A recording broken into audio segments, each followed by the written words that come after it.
Banyak di antara saudara-saudara kita sama muslim, kita lihat mereka ketika mendengar seruan adzan sedikit pun tidak terbetik dalam hati mereka untuk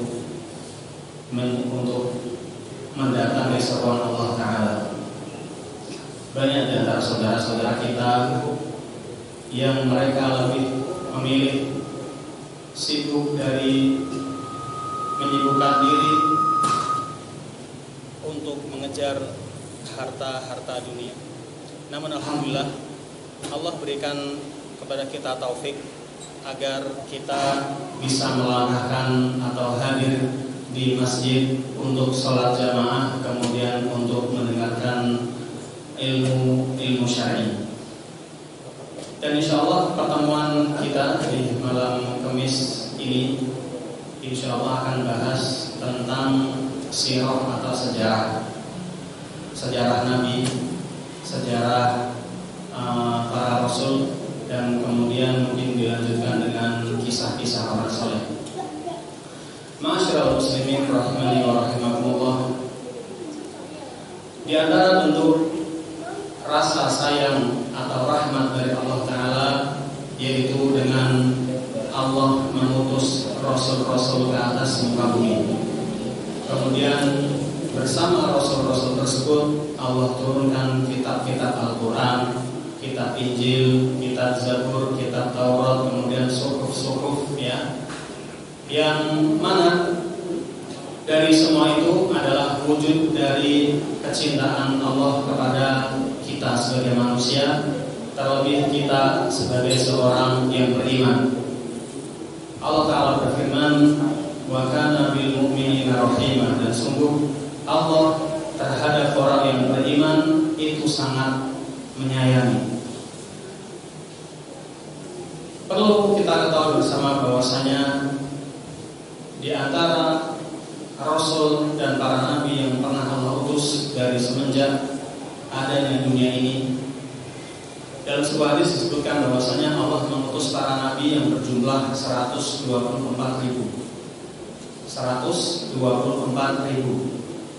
Untuk apa? Untuk mengajarkan manusia bagaimana cara beribadah kepada Allah. Karena Allah ciptakan kita sebagai manusia dan jin tentunya diciptakan untuk beribadah. Adapun malaikat Allah ciptakan memang mereka tidak dibekali dengan nafsu.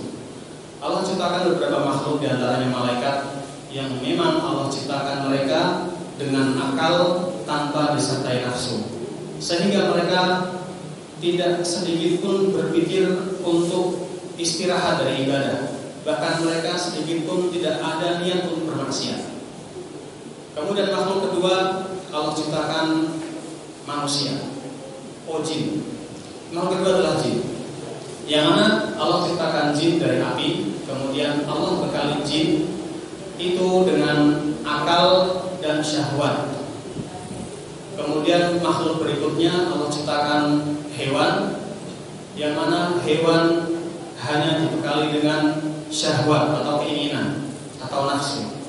Kemudian makhluk berikutnya Allah ciptakan makhluk yang terakhir yaitu manusia, yang dibekali dengan akal juga dengan syahwat. Akal ibarat gas, ya.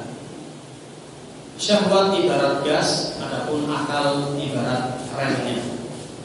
Ya, jadi kalau manusia akalnya tidak disetir dengan keimanan, maka dia akan bablas, nabrak sana sini karena tidak ada remnya. Adapun makhluk yang Allah bebankan kepada mereka ibadah syariat adalah dua makhluk, yaitu jin dan manusia. Allah mengatakan, wa ma khalaqtul jinna wal insa illa liya'budun, dan tidaklah aku ciptakan jin dan manusia kecuali tujuannya hanya untuk beribadah kepadaku. Adapun malaikat memang mereka diciptakan oleh Allah untuk taat. Tidak ada sedikit pun mereka berkeinginan untuk menikah atau makan atau istirahat. Bahkan di antara mereka diciptakan tidak dengan proses bayi kemudian dewasa merangkak. Mereka diciptakan langsung dalam wujud yang sudah sudah siap untuk beribadah. Mereka diciptakan langsung mendapatkan tugas. Ada yang di antara mereka setelah diciptakan langsung sujud, ada. Ada yang mereka diciptakan langsung bertasbih, ada. Ada yang mereka diciptakan untuk rukuk, ada. Dan setiap hari Allah ciptakan 70.000 malaikat untuk beribadah masuk ke dalam Baitul Ma'mur, sebuah tempat ibadah malaikat di setiap langit. Jadi langit kita tahu ada beberapa lapis, ada 7 lapis. Setiap langit ada tempat semacam Ka'bah, namanya adalah Baitul Ma'mur, yang letaknya persis lurus di atas Ka'bah.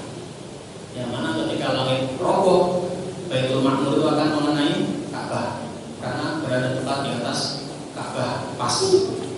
Setiap langit ada Baitul Ma'mur, langit kedua ada Baitul Ma'mur, langit ketiga ada Baitul Ma'mur, yang setiap harinya Allah ciptakan di setiap Baitul Ma'mur 70.000 malaikat yang langsung siap beribadah di dalamnya dan tidak pernah keluar lagi untuk selama-lamanya, kecuali nanti hari kiamat mereka mati serta. Dari sini kita tahu bahwasanya kita manusia nggak ada apa-apanya, ibadah kita, amalan kita dibanding dengan makhluk yang bernama malaikat. Nggak ada bandingannya. Di antara mereka diciptakan oleh Allah langsung bertasbih. Ada yang sujud, ada yang berdiri, ada yang rukuk, ada yang bertakbir. Namun ketika mereka mendengar atau mereka tahu hari kiamat itu tiba, mereka semua kaget dan berhenti dari ibadahnya dan mengatakan subhanaka ma 'abadnaka haqqa ibadatik. Ya Allah, Maha Suci Engkau, kami belum bisa beribadah dengan ibadah yang sesungguhnya. Allahu Akbar. Kita sholatnya tahulah ya, sekali sholat hanya 10 menit atau 5 menit, dikali 5 25 menit. Kemudian untuk bekerja 1 hari, dari pagi sampai sore, ada yang nyambung sampai lembur malam. Kemudian selesai pulang, makan, tidur 8 jam. Ibadahnya cuma dalam 1 hari. Sholatnya kurang lebih hanya setengah jam. Ya, jadi kalau kita bandingkan diri kita dengan para malaikat, sungguh nggak ada apa-apanya. Namun dengan itu kita berharap mulu-mulu, kita pengen dunia dapat, akhirat juga dapat. Itulah manusia, itulah kita. Namun karena Allah penuh dengan rahmat, yang mana Allah sampaikan dalam hadis, Allah menurunkan rahmat, Allah memiliki rahmat 100 rahmat, yang mana 100 rahmat Allah turunkan 1 rahmat untuk mencukupi kehidupan makhluk di dunia, baik jinnya, manusianya, hewannya. Sampai-sampai kita lihat hewan yang mereka nggak punya akal, nggak punya hati, namun mereka sayang sama anaknya. Mereka tahu kalau di bawahnya ada anaknya, dia nggak akan menginjak anaknya. Sampai seperti itu, rahmat yang satu Allah berikan ke semua makhluk, dari jinnya, manusianya, hewannya, itu dari awal semenjak Nabi Adam sampai nanti hari kiamat, 1 rahmat bisa mengcover semuanya. Bagaimana dengan 99 rahmat yang Allah simpan, yang Allah berikan hanya untuk kita sebagai orang yang beriman. Maka bersyukurlah kita Allah melahirkan kita, Allah telah melahirkan kita dari rahim para orang tua yang sudah beragama Islam, kemudian di komunitas atau kampung yang sudah beragama Islam. Itu merupakan sebuah nikmat yang sangat luar biasa. Berarti secara tidak langsung Allah menginginkan kita untuk masuk surga, karena kita dari lahir sudah punya tiket untuk masuk surga. Tinggal kita jaga, kita perbaiki, kita rawat, kita benahi, ya, agar tiket untuk masuk surga ini tidak lepas ketika kita menjelang sakaratul maut. Ma'asyiral muslimin rahimani wa rahmatullah. Di antara metode yang Allah berikan dalam Al-Quran adalah metode berkisah. Allah banyak mengisahkan kisah-kisah para nabi, kisah-kisah para rasul, kisah-kisah orang-orang soleh, yang mana dari sini kita tahu Al-Quran ketika dibagi, sepertiganya bisa dikatakan adalah kisah, sepertiganya tentang tauhid, kemudian sepertiganya tentang syariat. Jadi kisah memiliki porsi yang besar dalam Al-Quran, yang mana semua kita pasti senang dengan kisah. Dan dengan kisah tersebut tentunya bukan kisah-kisah dongeng yang tanpa makna, namun dalam Al-Quran semua yang dikisahkan adalah kisah-kisah yang luar biasa. Dan di antara kisah yang nanti akan kita bahas bersama adalah kisah Nabi kita, Nabi Muhammad Sallallahu Alaihi Wasallam. Kita tahu bahwasanya Nabi Muhammad diutus di kota Mekah, yang mana sebelum lahir Nabi Muhammad atau sebelum diutusnya Nabi Muhammad membawa agama Islam, agama yang Allah ridhoi yaitu agama Yahudi dan Nasrani, dua agama samawi yang dahulu pernah Allah utus para nabi untuk mensyiarkan dua agama tersebut. Agama Nabi Ibrahim, beliau beragama mengajak manusia untuk mentauhidkan Allah, disebut dengan agama tauhid. Inti dakwah para nabi adalah sama, yaitu mengisahkan Allah dalam ibadah, ya. Karena kita semua yakin, kita sebagai manusia yakin bahwasanya yang menciptakan itu Allah, yang memberi rezeki itu Allah, yang menghidupkan, mematikan itu Allah. Setelah kita meyakini itu semua, maka ibadah kita selainnya harus kita serahkan hanya untuk Allah. Ketika kita palingkan ibadah kita kepada selain Allah, maka disitulah terjadi kesyirikan. Ya, terjadi kesyirikan. Syirik maknanya bukan tidak percaya kepada Allah, enggak. Syirik artinya beriman kepada Allah, beribadah kepada Allah, namun juga beribadah kepada selain Allah. Itu namanya syirik. Beribadah kepada Allah dan beribadah kepada selain Allah. Jadi ibadah itu maknanya luas, dan yang ibadah yang sering kali diselewengkan oleh manusia adalah ibadah doa. Banyak di antara kita yang minta-minta di pepohonan, minta di tempat-tempat angker, minta kepada dukun-dukun, minta kepada tempat-tempat keramat, kuburan keramat, kemudian percaya dengan benda-benda mistik. Ya, ini adalah merupakan kesyirikan. Karena apa? Karena dia iman kepada Allah dan di sisi lain dia juga beribadah kepada selain Allah. Karena kata Rasulullah, ad-du'a'u huwal ibadah. Doa adalah ibadah. Ketika ibadah diberikan kepada selain Allah, itulah syirik. Itulah kesyirikan. Ya. Dan banyak orang yang belum sadar bahwasanya ibadah adalah ibadah yang paling luar biasa. Kita tahu orang sholat nampak biasa saja, orang puasa nampak biasa saja, tapi kalau orang berdoa nampak luar biasa. Karena banyak orang yang menangis ketika berdoa, banyak orang yang merintih-rintih ketika berdoa, menunjukkan bagaimana dia sangat butuh kepada Allah. Nah, doa yang ibadah sehebat ini diserahkan kepada makhluk selain Allah, inilah kesyirikan yang nyata. Entah itu para nabi, entah itu kuburan si fulan, entah minta sama malaikat. Ingat, selain Allah adalah makhluk. Selain Allah adalah makhluk. Malaikatkah, nabikah, orang solehkah, kiaikah, habibkah, semua adalah makhluk. Ketika kita berharap lebih, minta dengan sungguh-sungguh kepada zat selain Allah, itulah kesyirikan. Dan inilah yang diperangi oleh Nabi Muhammad SAW. Karena kita tahu zamannya Nabi Muhammad, zaman Rasulullah menghadapi orang-orang musyrik.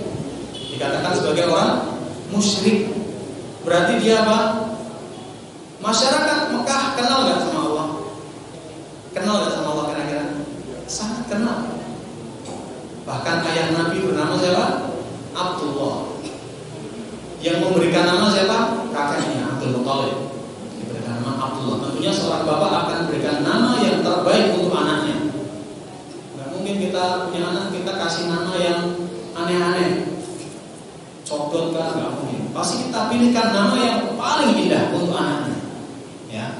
Padahal Abdul Muthalib adalah pembesar orang Mekah.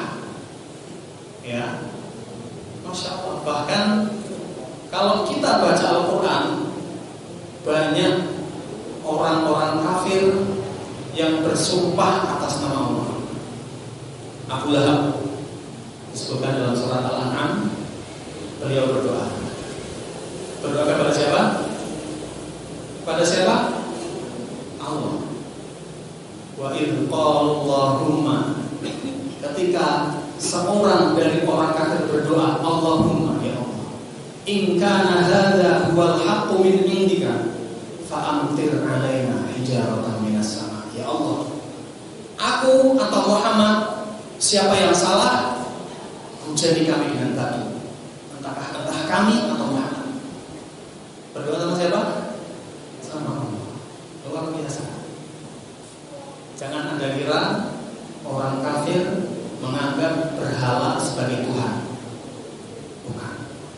Orang kafir, orang musyrik, orang Mekah, dia tidak menganggap berhala sebagai pencipta mereka, tidak menganggap berhala sebagai pemberi rezeki mereka, tidak menganggap berhala yang menghidupkan dan yang mematikan. Dan sama sekali tidak ada keyakinan seperti itu. Di sisi lain, mereka tancapkan berhala-berhala di sisi Ka'bah. Diriwayatkan ada 200 lebih, hampir 300-an atau 300-an lebih berhala yang ada di sekitar Ka'bah. Apakah mereka menghancurkan Ka'bah? Tidak. Orang musyrik sangat memuliakan Ka'bah. Ya, bahkan perkataan yang luar biasa dari kakek Nabi yaitu Abdul Muthalib ketika nanti pasukan Abraha hendak menuju Mekah untuk menghancurkan Ka'bah. Raja Abraha di perjalanan dihadang oleh beberapa kabilah yang semuanya dihabisi sama Abraha. Setelah dihabisi, mereka rampas harta-harta mereka, hewan-hewan ternak mereka. Setiap kampung yang dilewati dirampas harta-hartanya, binatang ternak dirampas. Kemudian sudah sampai ke Mekah, dirampas harta-harta orang Mekah, ternak-ternak orang-orang Mekah, sampai binatang ternak milik Abdul Muthalib dirampas oleh Abraha. Ketika dirampas, Abdul Muthalib datang menemui Abraha. Abdul Muthalib memiliki tampang yang berwibawa, sampai-sampai Abraha yang ketika melihat Abdul Muthalib dari jauh, dia tahu ini kepala suku. Sampai-sampai Abraha turun dari tahtanya menghormati sang Abdul Muthalib yang merupakan pimpinan suku. Ketika bertemu, dia ngobrol. Abdul Muthalib nggak minta macam-macam, cuma dia minta kembalikan hewan-hewan ternak. Kemudian Abraha mencibir, Ka'bahmu mau tak hancurkan? Kau hanya memikirkan ternak-ternakmu. Abdul Muthalib mengatakan perkataan yang sangat indah. Dia mengatakan, Ana Rabbul Ibil walil Ka'bati Rabbun Yahmiha. Aku adalah pemilik onta-onta, adapun Ka'bah punya Tuhan yang akan menjaganya. Maksudnya siapa? Siapa maksudnya? Allah. Jadi kita tahu Abdul Muthalib yang dia adalah pembesar orang-orang musyrik di Mekah, iman kepada siapa? Kepada Allah. Ya, memang seperti ini. Ya, jadi banyak kita dapati dalam Al-Quran, banyak orang-orang musyrik itu berdoa, minta. Bahkan orang-orang musyrik mereka berhaji, mereka berumrah. Orang-orang Mekah mereka juga berkhitan. Meniru siapa? Nabi Ibrahim.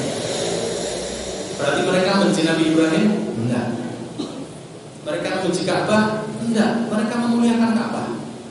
Bahkan saking mereka memuliakan Ka'bah, sampai-sampai Ka'bah itu hampir roboh karena banyak kain untuk menghias.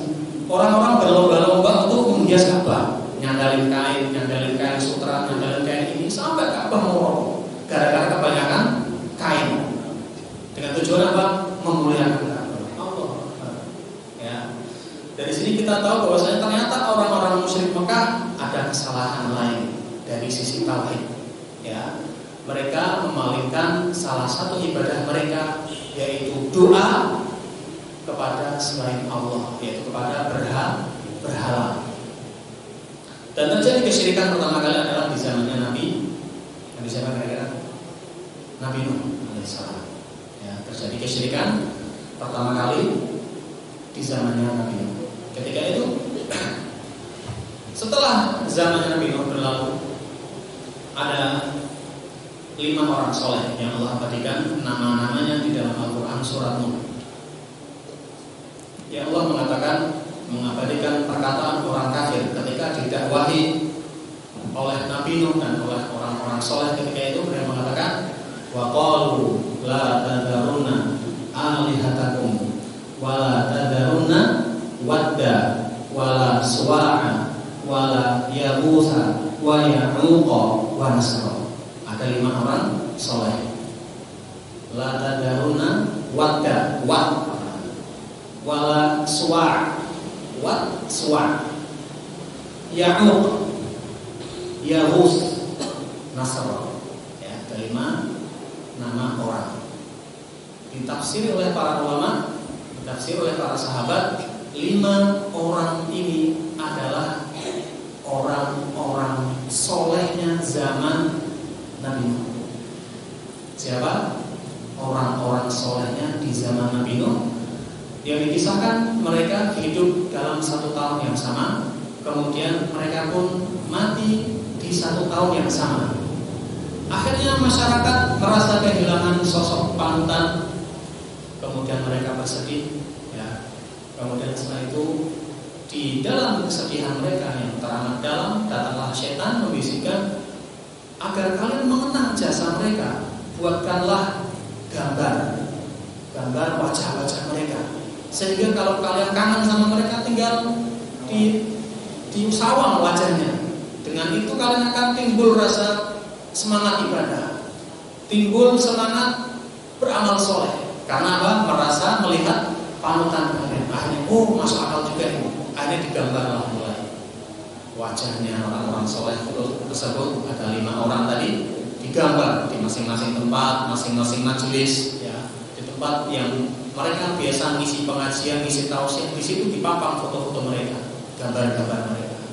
Kemudian setan membisiki lagi, kayaknya kalau foto kurang greget nih, perlu dibuat patung. Nah, akhirnya kata pengikutnya, mantap juga nih patung, dibuatlah patung. Ya, dibuat patung yang posturnya persis seperti 5 orang soleh tadi. Nah, akhirnya awalnya nggak disembah, awalnya ya cuma buat duduk-duduk mengenang, ya.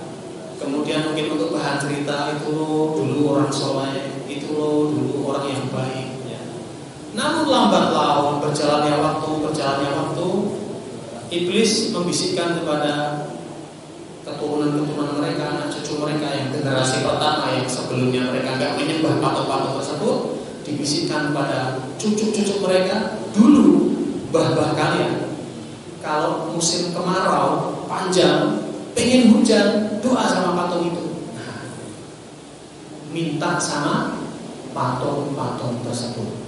Nah, inilah awal mula kesyirikan terjadi. Awal mula terjadinya kesyirikan. Kemudian tahun-tahun berikutnya pun setelah nabi-nabi berikutnya, setelah Nabi Nuh, Nabi Hud, Nabi Syuaib, Nabi Soleh, Nabi Ibrahim, dan yang lainnya seterusnya, semuanya kesyirikannya hampir-hampir sama. Menyerahkan sebagian ibadah kepada Allah dan menyerahkan ibadah yang lain kepada selain Allah. Inilah kesyirikan. Dan bentuk kesyirikan yang banyak terjadi di tengah-tengah kita, yang mungkin kita nggak sadari, bahkan mungkin menganggap itu adalah amal soleh, adalah menyembelih untuk selain Allah. Menyembelih untuk selain Allah. Kita tahu penyembelihan adalah ibadah. Allah mengatakan fasholli li rabbika wanhar. Salatlah engkau dan sembelihlah hewan ternakmu untuk Allah. Allah gandengkan antara salat dengan sembelihan. Karena sembelihan adalah bentuk ibadah yang luar biasa. Namun sekarang banyak orang yang menyembelih di tempat-tempat keramat. Tujuannya apa? Sedekah bumi kan? Biar sawahnya panennya banyak, agar jalannya nggak angker. Disembelihi ayam kek, disembelihi kelinci kek, disembelihi hewan-hewan tertentu kek. Bahkan dulu di keluarga sendiri ada adik dulu yang waktu masih muda ya, masih zamannya pacar-pacaran, mungkin ada salah satu laki-laki yang demen sama adik saya sampai akhirnya main hal-hal mistik. Ketika itu adik sampai hilang ingatan, sampai terganggu kesadarannya, sampai ketika di ruqyah atau diobati, dia minta satu syarat. Syaratnya disembelihkan kelinci hitam. Disembelihkan kelinci hitam. Sekilas kita lihat ini hal sepele, ya, hanya apa sih kelinci, paling kita beli 50.000 sembelih, habis itu jinnya mau pergi. Kita anggap itu sepele, namun jin tahu ini adalah sarana untuk menjerumuskan orang ke dalam kesyirikan. Kita nggak tahu, jin tahu. Mereka mau keluar karena ya udah, kita udah tercapai, goal kita sudah tercapai, menjadikan orang itu berbuat syirik kepada Allah. Kita anggap ini hal biasa, namun cinta udah, dia udah syirik, udah selesai, kita pulang aja, pergi aja, tinggalkan si korban ini. Ya. Dahulu dikisahkan oleh sebuah hadis. Kata Rasulullah SAW, beliau mengatakan ada seorang yang masuk surga karena lalat, dan ada yang masuk neraka dikarenakan seekor lalat. Para sahabat bertanya, ya Rasulullah, bagaimana mungkin seorang bisa masuk surga karena seekor lalat dan seorang bisa masuk neraka karena seekor lalat? Kemudian Rasulullah mengatakan, menjelaskan, dahulu ada sebuah perkampungan. Kampung tersebut adalah kampung yang dibuat lalu lalang oleh kebanyakan manusia. Namun kampung tersebut memiliki kebiasaan jelek. Mereka punya sebuah berhala. Yang orang mau lewat kampung tersebut, jalannya, syaratnya harus menyembelih binatang dipersembahkan untuk berhala tersebut. Ada dua orang yang lewat bersamaan. Satunya dihadang. Mau lewat sini ada syaratnya. Syaratnya apa? Syaratnya carilah hewan untuk kau persembahkan kepada berhala kami. Orang yang pertama kita katakan bahlul, bodoh. Nurut aja. Saya nggak punya apa-apa. Tangkep tikus kek, kecoa kek. Kemudian sembelih atau putus lehernya, niatkan untuk persembahan kepada berhala kami. Kata orang yang pertama yang bahlul ini, gampang aja. Ambil kecoa kek, ambil lalat kek, sampai dia akhirnya mendapatkan seekor nyamuk atau seekor lalat. Hewan yang remeh, hewan yang kalau terbang-terbang, ngangung-ngangung, kita bongkol, ya, hinggap ke hidung, hinggap ke kuping, hinggap masuk ke lubang, astagfirullah, ya.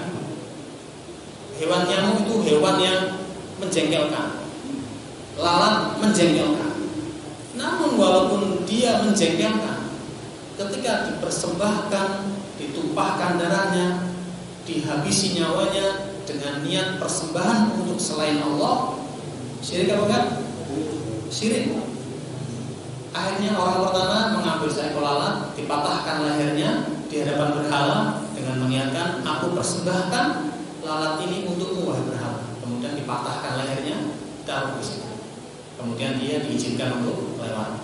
Adapun yang satu ngeyel, kamu lewat, ya persembahkan untuk berhala kami, apapun yang kau bisa.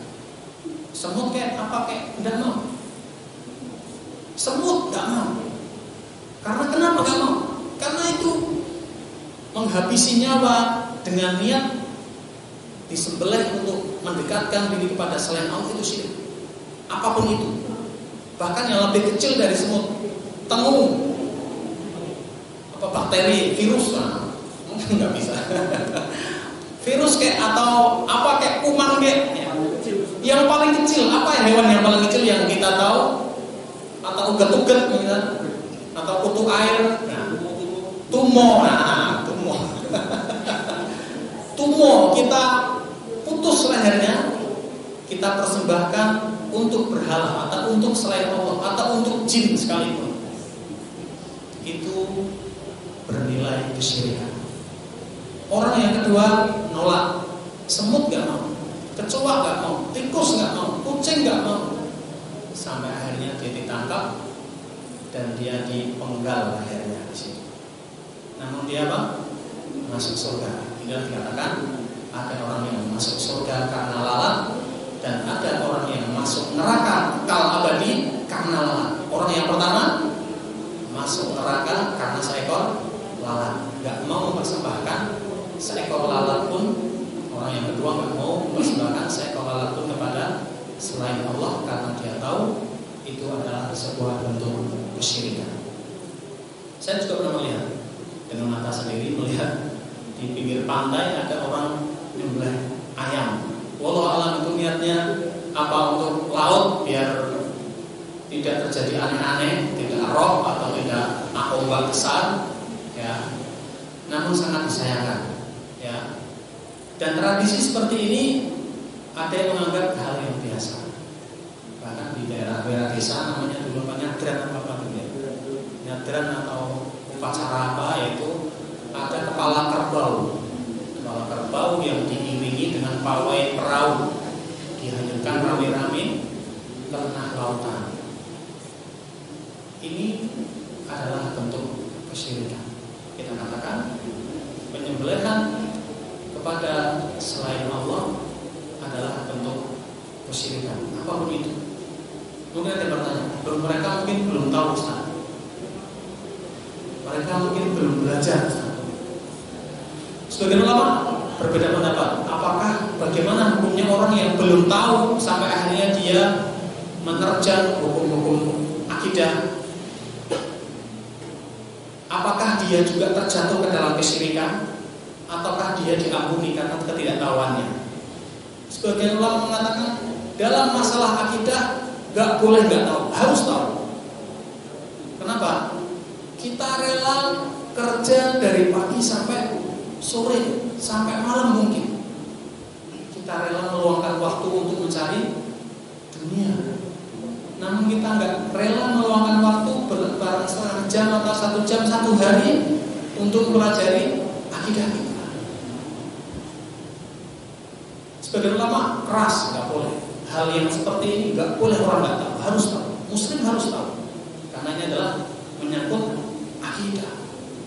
Ini menyangkut surga neraka kekal abadi, harus tahu. Kalau masalah dunia dia jelimet, tahu semua. Ini kain model ini makanan model ini, masakan ini, bumbunya ini, dia pelajari semua. Namun kenapa hal yang berurusan dengan agamanya dia lalaikan? Ini yang jadi masalah. Dia rela bergelut dengan dunia, dengan segala macamnya, namun dia tinggalkan masalah agama yang menyangkut kehidupan kekalnya di surga atau kekalnya di neraka. Masya Allah. Kembali ke kisah kita, ini yang ngalor itu ya. Sebelum lahirnya Nabi Muhammad banyak kejadian-kejadian besar. Di antaranya yang antara zamannya Nabi Isa dengan Nabi Muhammad terpaut kurang lebih 570-an tahun, hampir 600-an tahun. Dari diangkatnya Nabi Musa ke atas langit, kemudian sampai Nabi Muhammad lahir kurang lebih ada 570-an tahun. Waktu yang sangat lama. Dan ini disebut para ulama sebagai masa fatrah. Masa fatrah atau masa kekosongan para nabi. Jadi antara Nabi Isa dengan Nabi Muhammad nggak nggak ada satupun nabi. Adapun sebelum Nabi Isa banyak nabi. Di antaranya Nabi Daniel, Nabi Armia, Nabi Syahban, Nabi banyak nabi-nabi yang mungkin bahkan kita belum dengar nama nabi tersebut. Karena tadi Allah mengutus berapa? 124.000 nabi dan mengutus 313 sekian rasul. Jadi nabi lain, rasul lain. 124.000 nabi, kemudian ada yang lain 313-an atau 15 seorang para rasul. Dari sini kita tahu, dan di Quran pun tidak menyebutkan nabi-nabi yang banyak itu.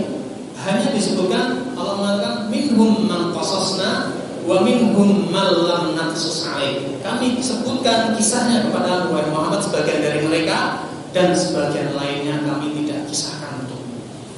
Jadi banyak nabi, banyak umat yang tidak Allah kisahkan kepada nabi di dalam Al-Quran. Yang ada dalam Al-Quran hanya ada kurang lebih 25 nabi. Inilah yang wajib kita imani. Adapun nabi-nabi yang mungkin kita nggak dengar namanya, nggak pernah tahu namanya, ya udah kita nggak tahu, nggak diwajibkan untuk tahu. Karena memang buku-buku yang menulis tentang mereka pun nggak ada. Hanya sekilas katanya atau kisah-kisah dari Israelian atau kisah-kisah dari orang-orang Bani Israel. Walaupun kata Rasulullah boleh mengisahkan kisah-kisah tentang Bani Israel, tidak boleh didustakan dan tidak boleh dipercayai 100%. Hanya untuk wacana atau untuk pengetahuan saja, tidak boleh didustakan dan juga tidak boleh dipercayai 100%. Kemudian dari sekian ribuan nabi dan rasul, terkadang dalam satu zaman Allah utus beberapa nabi sekaligus.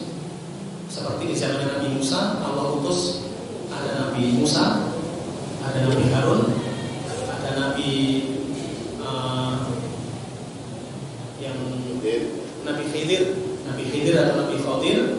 Kemudian ada satu lagi Nabi yang menemani Nabi Musa bertemu dengan Nabi Khidir. Siapa? Ingat? Tahu? Ingatnya?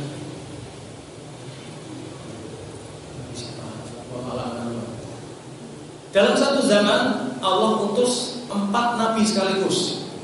Begitu juga dalam zamannya Nabi Musa, Nabi Isa. Nabi Isa hidup di zaman beliau, Nabi Yahya, Nabi Zakaria, Nabi Isa sendiri. Kemudian ada 3 nabi atau 4 nabi dalam satu zaman. Namun semua kenabian ditutup dengan adanya atau diutusnya Nabi kita Nabi Muhammad Sallallahu Alaihi Wasallam. Kisah yang paling masyhur ada dalam surat Al-Buruj yang mengabarkan atau menceritakan kepada kita ada zaman sebelum Nabi Muhammad dilahirkan. Para ulama mengatakan kurang lebih 47-an tahun atau kurang lebih 50-an tahun sebelum Nabi Muhammad lahir, yaitu kisah Ashabul Ukhdud. Kisah Ashabul Ukhdud, seorang yang menggali parit, yaitu raja yang bengis, raja yang zalim, yang mereka mengumpulkan orang-orang yang beriman untuk dikubur dalam satu parit, satu lubang. Dikubur, dibakar hidup-hidup dalam satu lubang dengan api yang sangat besar. Ini terjadi di zaman 50-an tahun sebelum Nabi Muhammad dilahirkan. Sang raja bengis tersebut bernama Dhul Nuwas. Rajanya bernama Dhul Nuwas. Dia adalah orang yang dulunya adalah orang biasa, namun dia bisa menggulingkan kerajaan sebelumnya, raja sebelumnya dengan cara yang licik, sampai akhirnya dia bisa menggantikan posisi raja itu. Kemudian dia menganut paham Yahudi, menganut agama Yahudi, Namun lama-kelamaan dia mendeklarasikan dirinya, menganggap dirinya sebagai Tuhan. Ujung-ujungnya dia merasa sombong, merasa angkuh dengan kekuasaannya, kehebatannya, kekayaannya. Akhirnya dia mengaku sebagai Tuhan dan mengajak orang-orang masyarakat di tempat dia, di kota dia, untuk menyembah Dzunnuwas atau sang raja tersebut. Sampai datang sebuah masa, Dzunnuwas memiliki seorang penasehat, seorang penyihir, yang dia adalah merupakan penasehat sang raja. Penyihirnya sudah tua, sudah renta, kemudian mengatakan kepada sang raja, wahai raja, berikan kepadaku seorang pemuda yang paling cerdas. Aku akan wariskan semua ilmu sihirku yang akan melanjutkan perjuanganku. Ya, bayangkan, orang yang punya ilmu sihir saja bersemangat untuk menyebarkan ilmunya, padahal ilmu sihir adalah ilmu kufur. Ya, kata Rasulullah, man ata arrafan, barang siapa yang mendatangi seorang dukun, faqad kafara bima unzila ala Muhammad, sungguh dia telah kufur, telah ingkar terhadap apa yang telah diturunkan kepadamu. Jadi orang yang pelajari sihir, mendatangi sihir, mendatangi tukang sihir, bertanya kepada tukang sihir, bahkan sampai membenarkan perkataan tukang sihir atau dukun atau yang semacamnya, orang pintar, ya, bukan orang pintar, sebenarnya orang nggak pintar, ya, orang penyesat. Masya Allah, ya, waktu nggak terasa sudah masuk waktu isya. Kita lanjutkan di pertemuan berikutnya. Kita dengan doa kafaratul majelis.